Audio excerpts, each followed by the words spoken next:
We had all kinds of different letters from everywhere saying, when are we going to get to hear the old music that you guys recorded? And so here it is. For every tear that you cry.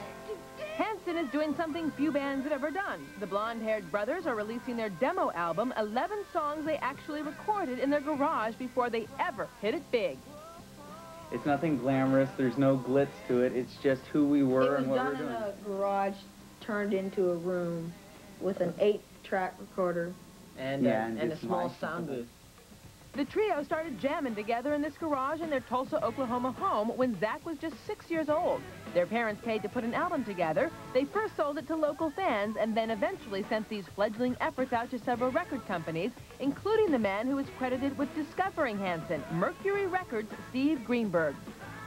The actual demo had circulated around the industry for a while, and a lot of labels had actually passed on Hanson. They'd been passed on by 14 different labels. But Steve tells us before he could sign the band to a record deal, he had to be convinced the band was for real. We kind of didn't believe that it was real. We thought that maybe there was some adult behind it, because very often you get tapes that are ostensibly by kids, but then when you check into it, you find out that there's some overbearing parent who's really playing all the instruments and writing the songs and just using their child almost as a prop. It took an investigative trip to a Kansas fair to prove that Hanson is, in fact, the writing, singing, playing trio that teeny boppers scream their heads off for.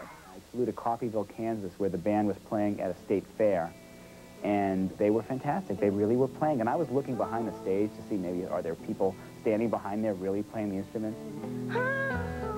And now their fans will get the chance to hear those first recordings in their album appropriately titled 3-Car Garage, including the first version of their mega hit song, Mbop. These recordings actually are not changed from the original version. We thought about remixing it at one point and said, you know, it's kind of silly. I mean, we just want to let our fans hear what everybody else heard. Exactly what we did. Good from the get-go. Both Hanson albums are currently on the Billboard music charts, we should tell you, and they continue to sell at every concert date in record amounts of time. 3-Car Garage is in stores now. We love these guys. Yeah, good thing happens to good people, too. Those guys are great guys.